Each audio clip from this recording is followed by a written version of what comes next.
Alright, what's up guys, I'm Random Frank P, back with an episode of Cool Tech under $100 for July, the series we show off some of the best tech you can find under that price.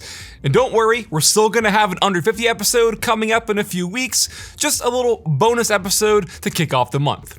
If you guys see anything you like today, I'm gonna have it all listed for you in the description down below so you can check it out. And spoiler, as I always say, once Amazon sees the traffic come in, prices fluctuate, things go out of stock. So if you see something you like, hop on it while you can. And first up today is a fun one with the Magcubic YH300 Pro Plus projector. And the last time I showed off a projector was over 2 years ago, and it was actually one of the most purchased items from the series, so figured I'd check out some recent ones and see what are some of the top sellers in 2025. I'm gonna give you guys two options here, so like a 2-in-1 integration to kick things off, but you'll see what I mean in a minute. This one here is a really versatile 180-degree projector that can definitely be a hit around the house and honestly punches way above its price tag and spec sheet. Use this to watch shows with the family up on the ceiling with its adjustable stand, or against a wall to watch the big game up to 130 inches in size, or if you have an actual projector screen. Either way, it could be a fun way to change things up. So with this YH300 Pro Plus, it's running a custom dumbed down version of Android 11, which means you can still download apps for streaming or whatever you want to watch. But first, spend some time getting used to the manual trapezoidal adjustments and dialing in that manual focus, because once you do, it'll look 100 times better than it does out of the box. Now the title of the listing does say it's a 4K projector, but its native resolution is 720p, which really just means it'll downsample 4K video to display at 720. And before you go scoffing in the comments, the 720 resolution here does not look 720, I'll say that. If this looked like crap, I wouldn't show it off to you guys. And as a matter of fact, like I said a minute ago with me giving you guys two options today, I did pick up an alternative 1080p model that I'll be showing you guys, and side by side, they're nearly the same. So if you want to get some casual gaming done with your Xbox or PS5, or watch movies with your Roku or Fire Stick, anything in the back with the HDMI port, or you could just use the built-in apps and get a portable 130-inch screen wherever you had the blank space. So if you want to get some casual gaming done on your Xbox or PS5, Roku or Fire Stick, anything that plugs into the back via the HDMI port, or use the built-in apps, and you now have a portable 130-inch display wherever you had the blank space, which is really what makes this one pretty cool, because again, with that 180-degree base, ceilings and walls all become fair play. All for a super fair price of $69 on sale for this model, plus an additional 10% off coupon, so under 65 bucks. And they do have a model that isn't manual focus, with it being done electronically through their remote. Just go the manual model here and save some money. Now for that alternative 1080p model I was talking about from Vamvo, this is going to be a solid option if you want to set it and forget it. You know, you're going to have this mounted somewhere 24/7 and you don't need that adjustable base like we have on the Magcubic one, then this one's going to be a great option because, like I said, 1080p, it has a larger throw at 200 inches. And the real reason I picked this one up is because this has some of the lowest input latency numbers, which is going to be great for gaming. Coming in at under 20 milliseconds input lag, which is right there with most modern TVs. So that's crazy good for a small budget projector like this. And just for comparison, by the way, the YH300 is over 190 milliseconds. You know, which for watching movies or shows doesn't matter, but not ideal for gaming. So that's really where the Vamvo is going to shine and earns my recommendation for you guys if you want a projector for gaming up to 200 inches, 1920 by 1080p resolution, and even though it's a bit pricier at $89, still comes in at under 100. So giving you two different options to kick this episode off. Next is really just a testament to how good budget webcams have gotten over the last few years, really making it unacceptable for companies like Logitech to charge crazy money for their crap quality.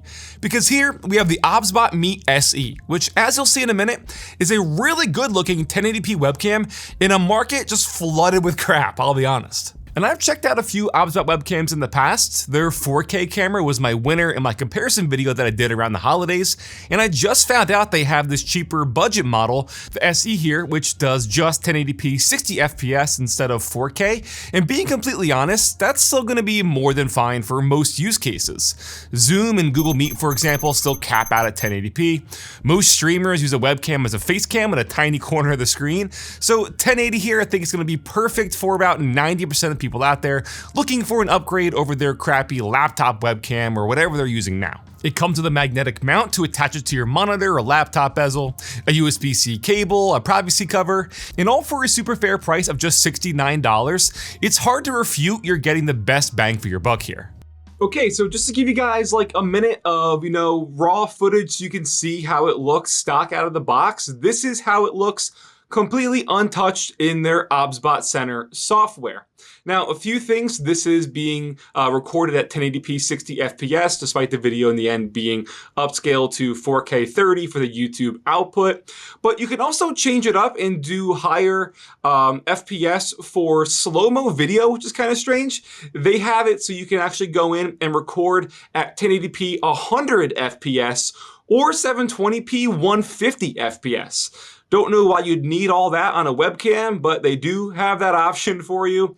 And another thing, I would highly recommend, using something like OBS or whatever sort of streaming software you're using to do all your controls, because OBSBOT Center isn't the best. And when you download it, there's two sort of modes they give you. There's like a standard light mode or like an advanced expert mode. Do the advanced mode because the standard light mode has like nothing. There's like no way to control or record. It is terrible. So if you do need it, just do the standard or just do the expert mode or whatever it's called. But yeah, just figured I'd give you guys a look at how it looks raw out of the box, completely auto, everything here. And it just looks really good and natural. Super, super impressed. Moving on to 8BitDo. This is their officially licensed and Xbox-themed Retro 87, a wireless gaming keyboard that nails the look of that original Halo Xbox, blending retro into a modern gaming keyboard. That transparent green here just looks killer and pays its respects in every regard, to the similar font to the Xbox menu and the double-layered ABS keycaps that feel incredible. The arrow keys accented to match the controller's ABXY buttons is a nice visual touch. You have the dedicated and glowing Xbox game bar button to launch that on PC, and a volume dial that matches the power and mode switcher for some extra audio control. One thing to point out is since the keycaps are green, your backlighting will obviously be tinted green, but I keep it as green as it is just to match the keyboard overall. And I gotta tell you, these soft matte opaque keycaps are just a stunner. And underneath them for the stock switches are from Kale. They're the Jellyfish X, a super clicky typewriter-like switch that will for sure transcend you back to 2001. However, if they're not your cup of tea and you want to swap them out, you easily can with the 5-pin hot-swap PCB inside to accommodate your typing preference. I won't do a full dedicated sound test, but super clicky. But again, if you don't like them, swap them out. Now what's also a cool little addition is the 2-key macro pad they call their super keys, which can be programmed to be any 2 keys or functions, and it plugs right into the backside via a 3.5mm connector into either of the ABXY ports, each of which can be programmed for different inputs. This can be great for some retro gaming or fighting games, as you now have this dedicated external piece to be whatever you want. Also, design-wise, fits right in with the rest of the board and just adds to that overall retro aesthetic. So really, at its core, it's a great homage to the original Halo-themed Xbox, absolutely knocks it out of the park, and I think is a no-brainer pickup for any Xbox fans or collectors out there. I feel like this aesthetic isn't the easiest thing to pull off in a practical way, but they 100% did. Just love the keycaps, the colored arrow cluster, dedicated volume wheel, and just the overall package 8BitDo gives you here for the price. And speaking of which, it can easily be found on sale for $100, which is when I grabbed it. It does also fluctuate between $110 to $120 depending on the day, but this can be had for under $100. Next, if you're one of the lucky few who've managed to grab a Nintendo Switch 2, well, you're gonna wanna keep it nice and protected.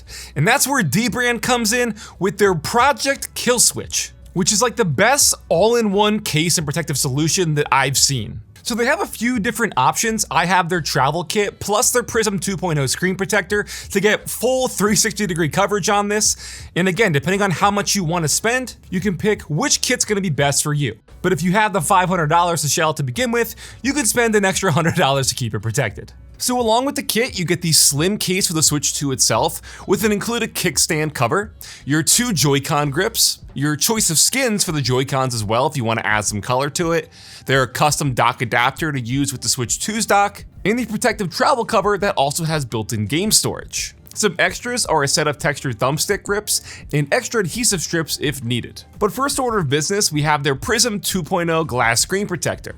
And it's the same process as pretty much applying it to, like you would your phone. We'll just give the screen a nice clean down with the alcohol pads and a microfiber cloth to get it free of any smudges and dust. Attach the Prism case to the Switch itself, and once it's locked into place, you'll see it's pretty much an automatic application.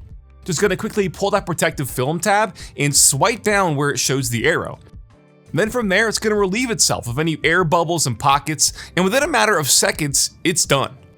You can take off that top case with that top film layer, and we have a freshly applied screen protector with no air bubbles at all. It does come with a squeegee in case there are some, but as you can see, didn't even need it.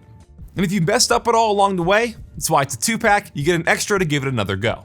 But next is applying the Killswitch, and honestly, these Joy-Con grips make them so much more comfortable and ergonomic to use. They just naturally snap into place into the molding of the rubber grips here for the Joy-Cons, and it's so precise that it literally locks itself into place nice and snug, and you now have this super comfortable grip when you're gaming. You can see the contour to the backside adds some extra depth and grip as well. These themselves are a must-have. Now, perhaps you're not patient enough with this integration and you're already just raging in the comments down below, because as I was getting to, yes, dbrand has been getting some crap recently online because a very, very small percentage of users have had issues with their Joy-Cons detaching from the Switch 2 and putting it at risk due to the Killswitch case. It was like 2% of users or something crazy low like that, but you know how things are online when small people get in an uproar. I will say I've had this since launch, and these Joy-Cons have never detached. I've not had any issues despite the way you hold it, flail it around. Yeah, I, as you can see, can do stuff with it, and I don't have issues here. Now, they have been proactive with working on a solution, offering free Joy-Con grip replacements for everybody. So they're already working on a solution so everybody can stop freaking out. Then moving on to their case, we're gonna remove the 2 adhesive film strips on the inside of the bottom lip, because this is pretty much the entirety of the case for being a very light and slim shell. Again, all form-fitting, so that adhesive's gonna help keep that bottom strip in line with the console to keep it protected from scratches or drops. Then flipping it over for the kickstand that also has the protective guard, just lines right up on the bottom with that finger cutout and applies pretty quickly. Then from there, the construction's pretty much done as you can lock your Joy-Cons back into place. And you'll see the tops and bottoms all line up evenly. And you now have full 360-degree coverage, not only with the Killswitch case, but with that Prism 2.0 screen protector. But I'm telling you guys, these Joy-Con grips make all the difference in the world. It just feels so much more comfortable to use for long-term gaming, so much more ergonomic as well. Just a killer job from dbrand. But guess what? That's not all, because if you're looking to take this on the go, you're still gonna wanna protect the console overall from wear and tear when it's in your bag. And that's where the actual travel shell comes into place, which has internal storage for 10 games. You can just pop that out if you don't want to use it or if you're going with an all-digital library. But the top case sits on top of the Switch, then using that elastic buckle, you just wrap it around, also locks into place, keeping your $500 investment nice and safe. And of course, if you just want to keep it docked up at your TV, they still have more in the bundle with their custom dock. The Switch's included stock dock is just slightly too thin to fit the Switch 2 in the Killswitch case. So they have this custom-made adapter which slides right into that, docks up, still gives you, 4K 60 output, access to the USBs, all that. Except now you can just load up your Switch right into the front and you still have all the benefits of being able to dock up to your TV, now with your Killswitch case still on. So they really thought of everything here, top to bottom, the ins and outs. And like I said, already working on solutions for the very low percentage of people who had issues. So they're being proactive and giving us pretty much the best all-in-one case and solution to protect your Switch 2. And dbrand was nice enough to hook me up with a personal Switch 2 unit for this case, so shout out to them. And Whatnot is nice enough to hook you guys up with a free Switch 2 unit. So if you can't get one, we're gonna be giving one of these away on my next Whatnot live stream, July 26th. I'll have that link down below so you could sign up, get $15 off your first purchase during our stream as well. Stop by for that and possibly win a free Switch 2. And then lastly for today, not technically a piece of tech, but it's for your room and the setup. I'd say it all goes hand in hand, but it's more so butt on seat, is this ergonomic office chair from Union & Scale. And I've actually had this for about 5 years now. Some of you may remember it from previous videos, and I do get a lot of questions about it still today. This is my main chair in my streaming room here, so figured I'd show it off for you guys. And checking it out, you obviously have a height adjustable seat that gives you an extra 5 inches of height. And the metal bottom and frame supports up to 275 pounds, so odds are you should be okay without that actually giving out on you. But it's a nice and cushioned cylinder here that gives ample bounce and give when you sit down. And speaking of cushioning, since the entire backside and seat are all mesh, it's actually really comfortable. There's tons of padding to the seat, so it's not stiff and there's no pressure points on your butt, which is always a plus. And even though there's no additional lumbar support to the backside, the fact it's all mesh and contoured makes it so it'll just naturally fit to your posture when you're sitting down. And trust me, if this wasn't comfortable, I wouldn't have been using it for so long. For some extra adjustments, it does recline back, and you can either lock or unlock it by pushing in that seat adjustment layer, which is something that I didn't even know until I was looking at the landing page and found out it does that, because I would always just adjust the actual tension. If you do want to recline, you can adjust by how much with that tension knob underneath. You can loosen it or tighten it all the way up depending on how much tilt you want when you're kicking back and relaxing. The wheels, nothing special here, just 5 rolling caster wheels that are more than fine for hardwood floors or vinyl, and will still move around on carpet obviously. But at the end of the day, from someone who's tested a bunch of chairs over the years, I really do love this one. It's a simple, comfortable, ergonomic office chair without breaking the bank, still looks brand new like 5 years later, and comes in right around $80 for the black model, and they apparently have this teal one now that I'm itching to pick up. So alright guys, that'll wrap it up for this episode of Cool Tech under $100 for July. Hope you all enjoyed. Like I said before, we're still gonna have a under 50 episode coming up soon. And if you saw anything you liked today, I'm gonna have it all listed for you guys in the description down below so you can check it out. But if you liked this episode, you found some stuff useful, give it a big thumbs up to show your support. Feel free to follow me on all socials at randomfrankp. And lastly, if you haven't already, hit that subscribe button. Hope you all enjoyed. Have a good day.